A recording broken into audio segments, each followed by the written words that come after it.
And now we move to some more experienced fighters. Robert Johnston, Tom Murfield.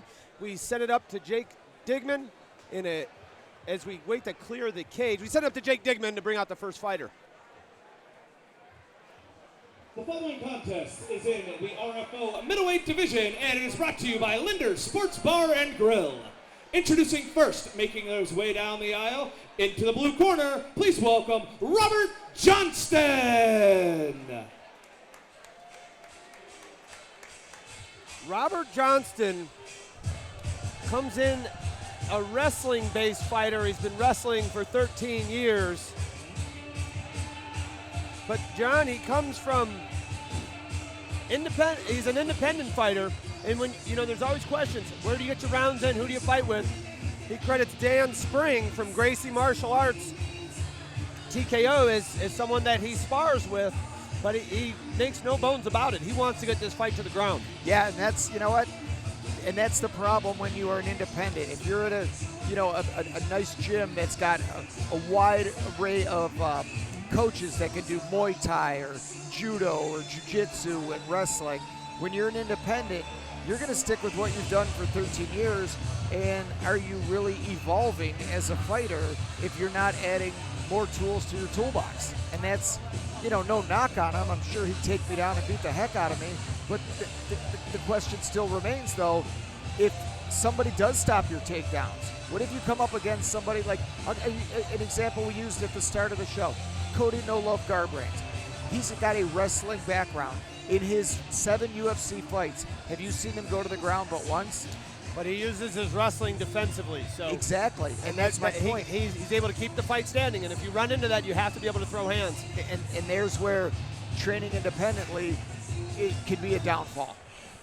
Robert Johnston, he's an interesting, thoughtful guy. Before I said, I'm not that comfortable on the feet. I want to wrestle. I said, well, look, usually the fight starts standing, so you might take some shots. He says, my girlfriend jokes and says that it excites me when I get punched in the face. So he's not necessarily adverse to it, but we'll see. Well, there he is. Last minute checkups.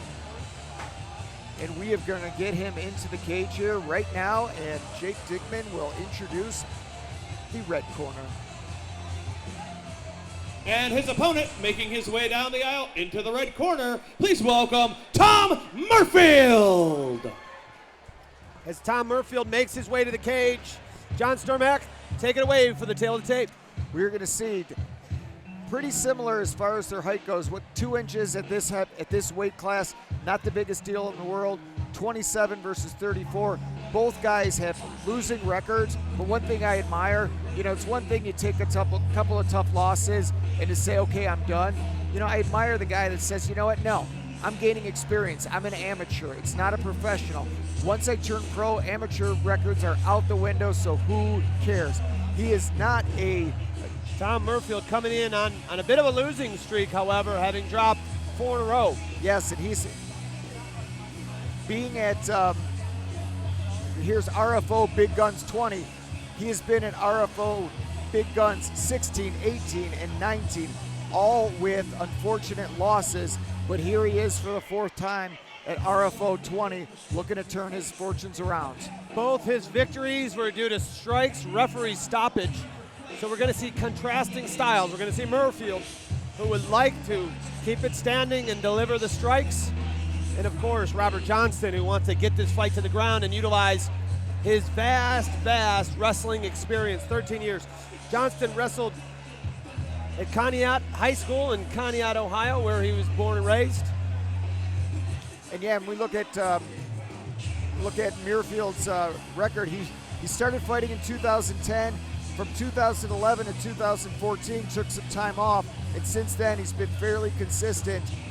This will be his third fight of 2016. Staying busy. So yeah, that's, it seems like maybe, I don't know if he had an injury. I didn't get a chance to talk to him at length, but we'll see what happens. Both fighters are in the cage. Let's set it up to Jake Digman for the official introductions.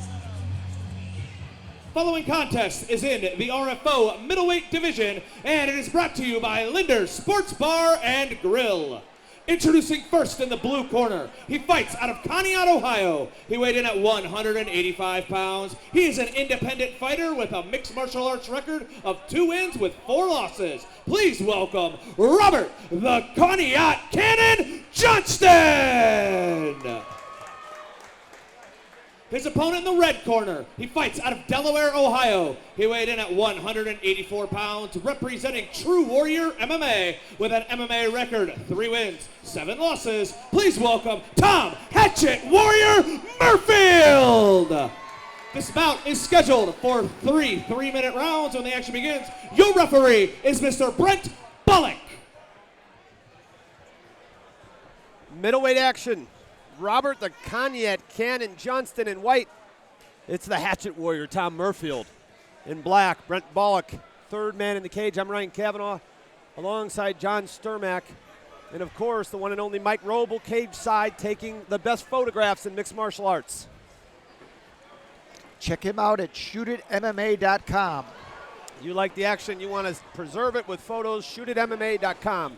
And right now, it's Murfield looking to keep the shot of Robert Johnston away. Johnston getting after it. And this is right what Johnston wanted. He wanted to get this fight to the ground. He closes the distance, throws a few punches, and now he's looking for a takedown, and he gets it. Nice takedown by the Conneaut Cannon. Murfield trying to get high guard, not working. Johnson wants the ground and pound.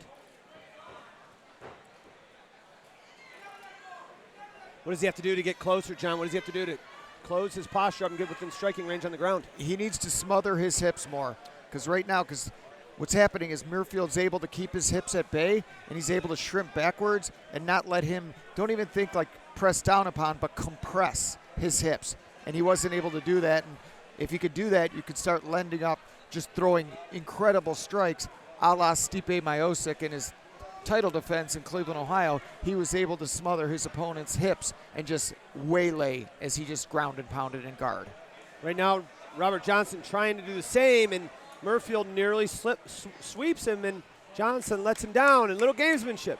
Oh, Johnston just tapped out. Oh, he must have an injury. Johnston just tapped out. Non-contact injuries are the worst. He's grabbing his knee. This looks to be pretty severe. He backed up away from guard and just all of a sudden started tapping out. Sure, we'll get this on replay. Wow. Johnston's in incredible pain. It looked to me like it was a knee that gave out. On the lighter side of things, I could only hope it's incredible severe cramping, but that looks to be like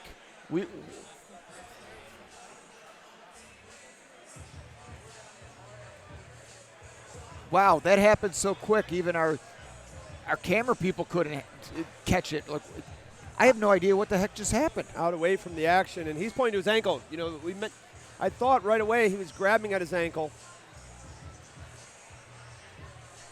And Robert Johnston will try to get a word from inside the cage as to what just happened to Mr. Johnston. But real unfortunate, Tom Murfield wasn't able to finish this fight in the way that he wanted to. But yeah, he looks to be in incredible pain. Wow, this is unfortunate. I mean, you could tell on your screen right now, you could tell this isn't a guy that didn't want to fight. He wanted to fight. He's just in incredible pain. And the real question is, did it happen while he was on the ground or up? Because as a wrestler in a dominant position, it was a little bit of a surprise that he was backing out of that top control. And it was where he took 2 steps and then immediately fell to the ground and tapped out and pointed to his ankle. And you can see now he hasn't moved and he's in an extreme amount of pain. And the medical staff, the EMTs, they are looking at his ankle.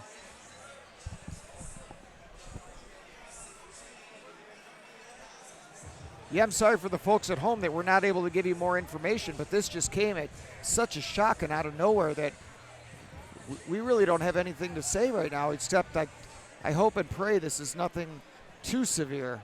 Johnston's going to try and get up, and they're not going to put any weight. Murfield comes over, good show of respect with the hand touch in the bow, and good sportsmanship. Yeah, and he cannot put any weight on that whatsoever.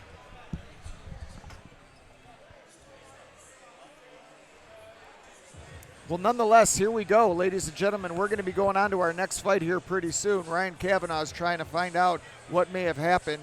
He's talking right now, he's trying to get a hold of Tom Murfield to see if he could lend any insight into what may have happened. But boy, oh boy, we just don't know what's going on. So right now, Ryan Kavanaugh is talking with the referee, and we're going to see, and hopefully Ryan has more information for us right now. Yeah, just talked to the referee. The doctor seems to think that when he got up and backpedaled that something with his toes, but they believe he broke his foot as he was stepping out. It's just one of those fluke injuries that could happen at Costco. It just happened to happen in a mixed martial arts cage. Yeah, I mean, heck, let's go to football. Teddy Bridgewater, non-contact injury. I mean, he just out of nowhere just blew his knee out, and that was it. And right now, the family and friends of Tom Murfield are gathering around him, and let's just hope he's hope for the better. Excuse me, Robert Johnston. I apologize. Family and friends of Tom Murfield are about to cheer him on as he wins this fight. Granted, not the way he wanted to. And now we've got Jake Digman in the ring after all of that happened, and he's going to announce our winner.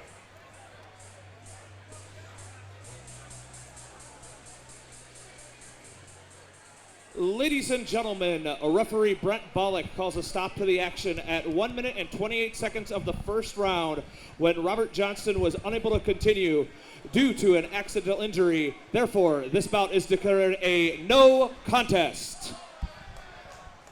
Once again, this bout is considered a no contest due to an accidental injury. We're going to hear from Matt Trukovich and Tom Murfield. They called that a no contest, Tom. Did you see what happened? I was watching. He got off you, and then I think he rolled his ankle. Yeah, that's what he said. That's what the ref believes too. I mean, I don't really know. I mean, he was getting out of my guard pretty well, so you know what I mean. It's like, did he hit you with a kick early in the round or anything? nah. I mean, he tried for a kick. I know I landed one at the same time. Maybe something like that. Maybe he contacted a little bit. I don't know. Maybe. You know what I mean. How's it feel to put in a training camp and come in something like that happen? Not good. Pretty crappy. You know what I mean. It's like, you know, it's not a win. It's not a victory. You know what I mean. So it's like, it is what it is. Hopefully we can talk to Scott Corbin and get you on the card in November, my man. Thank you. Tom fights for us all the time. Put your hands together for him, man. Keep coming back.